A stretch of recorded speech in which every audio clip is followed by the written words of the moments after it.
Let me now welcome to the podium General Minister of National Defense of Vietnam.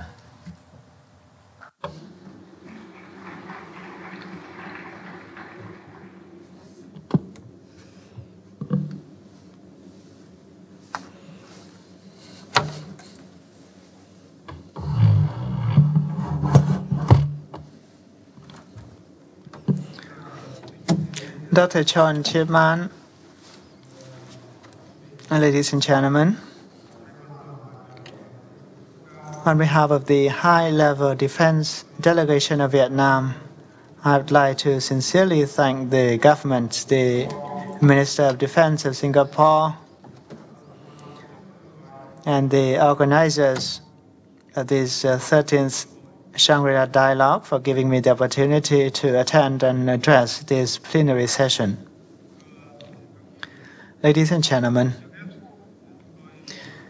at the outset, we wish to express our high appreciation of Japan's positive pacifism articulated by Prime Minister Shinzo Abe last night.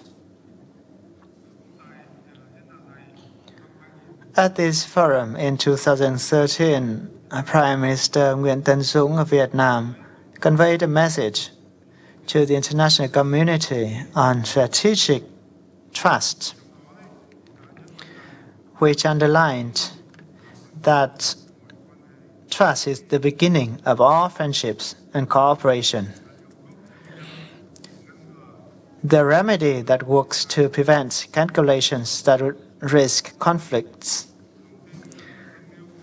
Trust must be treasured and nurtured constantly by concrete, consistent actions in accordance with common norms and with a sincere attitude. Looking back after 1 year, we note that region and the world still see tensions and latent dangers of conflicts or wars, as we witness with every passing day, every passing hour through the media. Therefore, trust building is ever more imperative in face of the current regional and world situation. Management of strategic tension is an essential issue relating to peace, stability, and development of countries, the region, and the entire world. It is the common desire of the international community and the interest of all countries. That is also the topic that I was requested to speak about it, and today I wish to share with you this topic. Ladies and gentlemen, overall, the regional and world landscape today sees the major trend of peace, cooperation, and development. But complex, latent, unforeseeable developments still remain. Tensions, religious and ethnic conflicts, secessionism, local wars, territorial disputes, local political riots, intervention, attempts for regime change, terrorism are going on in an acute manner. Elements that threaten non-traditional security are on the rise, such as high-tech crimes in the areas of finance, monetary, electronic, telecommunication, biotechnology, and environment. The Asia-Pacific region enjoys dynamic development, high growth, and is a destination of choice for global investors. However, there exist tensions in the Korean Peninsula, sovereign disputes in the East China Sea and East Sea, which are the factors that may put peace and stability in the region at stake. The causes of these problems lie in the contradiction and conflict of interest that lead to the suspicion on goodwill and trust in relations and cooperation, the friction of interest in strategic competition and actions of mutual containment. In addition, there are also contradictions and differences in culture, religion, ethnicity, and ideology. And parties concerned have yet to find effective solutions. The common desire of countries in the world, including Vietnam, is the sustained maintenance of a peaceful and stable environment and joint efforts for development and prevention of conflicts and wars. I believe that to manage dangers of conflict, we must first and foremost have a common understanding. In upholding international responsibility, especially the role and responsibility of major powers, countries must have the responsibility to preserve the environment of peace, stability, and cooperation for common development, must observe the international law, the UN Charter, respect countries' independence, sovereignty, and territorial integrity, not use our threat of force to settle disputes. It is necessary to enhance various aspects of cooperation on the basis of equality, mutual respect, and benefits, big or small countries alike. With that common understanding in place, we will have the solid foundation to build trust.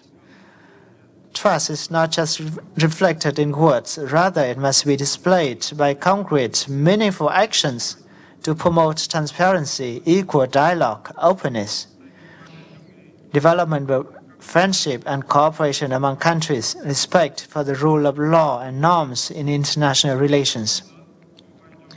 Major countries have the responsibility and role for, as well as important contributions to make the development and enhancement of strategic trust.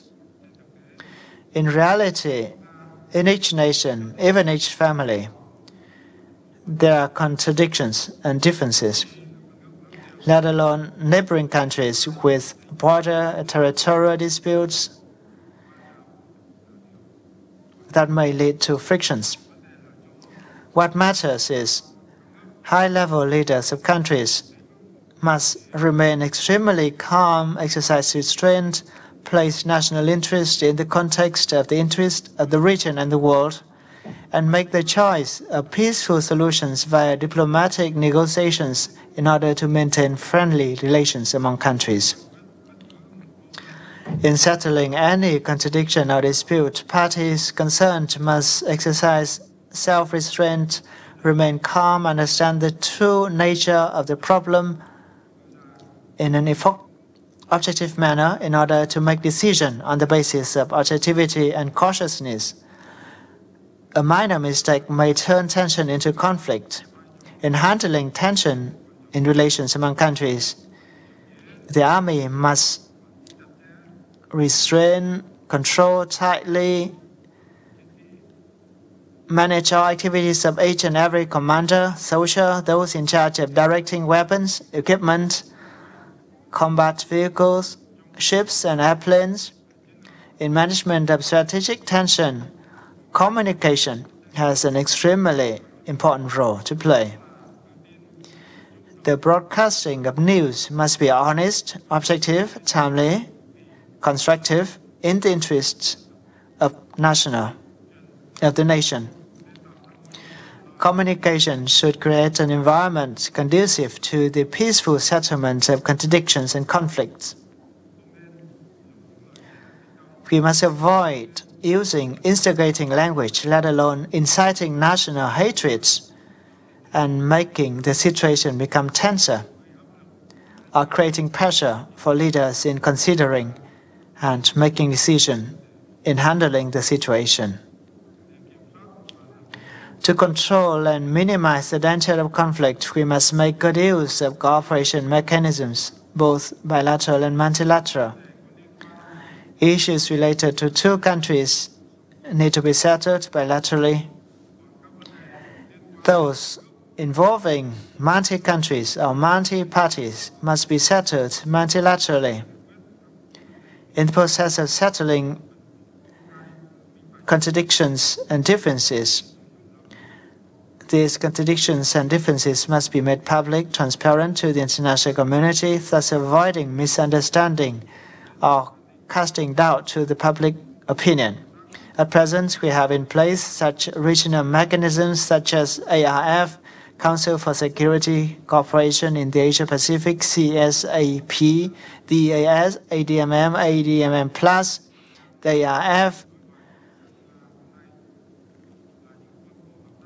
the Maritime Forum, as well as this Shangri dialogue, which provide important frameworks for trust building, promotion of preventive diplomacy, and finding measures for conflict management. Ladies and gentlemen, relations between Vietnam and the friendly neighboring country of China have seen overall strong growth. Outstanding issues include disputes over the sovereignty in this sea and frictions from time to time, such as the incident on the 1st of May 2014. China unilaterally placed its deep water drilling rig Haiyan 981 in the continental shelf of Vietnam, an exclusive economic zone of Vietnam, causing anger for the Vietnamese people and concerns for the countries in the region and the international community. It is our clear awareness that struggling to protect territorial sovereignty is sacred. Vietnam consistently pursues the policy of persevering with the settlement of disputes via peaceful means on the basis of international law, particularly the 1982 UNCLOS, the Declaration on Conduct of Parties in the South China Sea DOC ASEAN 6-point principle statement, and moving towards the establishment of the Code of Conduct COC between ASEAN and China. The agreement between high-level leaders of Vietnam and China. Our policy is to preserve peace, stability, maritime security, safety, and freedom of overflight in this sea, maintain political stability, and improve living standards of the people, and preserve the traditional friendship between the people of Vietnam and China via dialogues at various levels between various agencies with China in order to reduce tension. With that policy, Vietnam has exercised utmost restraint. We do not use airplanes or gunboats or missile boats. We only use maritime surveillance boats, or coast guard boats, or fishing vessels. We do not collide, or we do not use cannon guns against China's ships. We demand that China withdraw the oil rig out of the continental shelf and economic exclusive zone of Vietnam and negotiated with Vietnam to maintain peace, stability, and friendship between the two countries, which is beneficial to the two countries, to peace, stability of the region and the world. We believe that the army of the two countries must exercise utmost restraint, strengthen cooperation, tightly control all activities, avoid activity that may get out of control. The two countries' armies must play the advisory role to the parties and state leaders to satisfactorily settle the issue in a calm and patient fashion in order to avoid conflicts or wars. Vietnam has been proactive and positive in engaging in defense and cooperation with ASEAN countries, as well as participating in joint exercises on search and rescue, humanitarian assistance, and natural disaster relief, establishing hotlines among ASEAN countries. On the 8th of June 2014, Vietnam and the Philippines will organize exchanges among forces stationed in the islands of Song Tử Đông and Song Tử Tây, Northeast Cay, or Southeast Cay, of Trường Sa, or Spratly Islands, in order to strengthen friendship and build trust, as well as reducing tension in the region. We hope that common efforts of the international community will help step-by-step settle contradictions, differences, and maintain stability and development in the region, as well as contributing to the peaceful global environment. In conclusion, I wish to again convey to you the message of the Vietnamese government and people. That is, with the tradition of peace and friendship and peace-loving, Vietnam stands ready to be a friend, reliable partner of all countries in the international community, and on the basis of respect for independence, sovereignty, for mutual benefits, and work together to build a world of peace, prosperity, cooperation, and development in the Asia-Pacific region and the world. I wish you all good health. And I thank Mr. President and you all.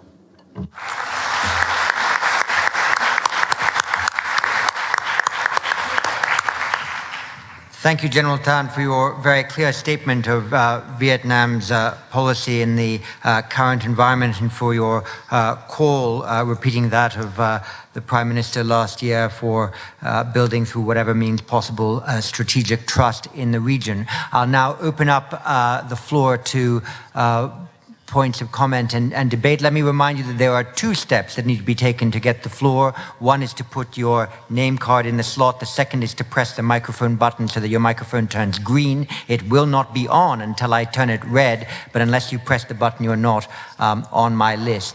The first of about a dozen who are at present on the list is Tadashi Maeda from Japan. Thank you, John. On the maritime securities of South China Sea, it started as a bilateral issues on territorial disputes, for example, between Vietnam and China. But it should not be only a bilateral issue; it should be solved among the multilateral nations. But as a Defense Minister Malaysia this morning said that it is pretty tough to make the legally binding code of conduct between China and ASEAN, but there's no other alternatives. I think that it is true. But China is a growing power of the centralized control. On the other hand, the ASEAN is composed of 10 countries, and there's a different domestic agenda in each member country of ASEAN. So it is quite difficult to keep the solidarity and integrity of ASEAN. So in this regard, my question is both to the Defense Minister of Indonesia and Defense Minister of Vietnam, how the outside power like Japan or Australia or the United States can play the role more proactively to foster and cement the solidarity of ASEAN in this regard. Thank you. Next is Professor Robert Asen of New Zealand. Thanks very much. My question is mainly for Australian Defence Minister Johnston. It was interesting in your comments how similar your comments about the importance of respect for international law, freedom of navigation, the avoidance of coercion and intimidation were to the comments that were made by Prime Minister Abe last night and by Secretary Hagel this morning. There's a very common theme there. And obviously there's a real interest in avoiding the types of coercive behaviour that Defence Minister Tan was talking about this morning.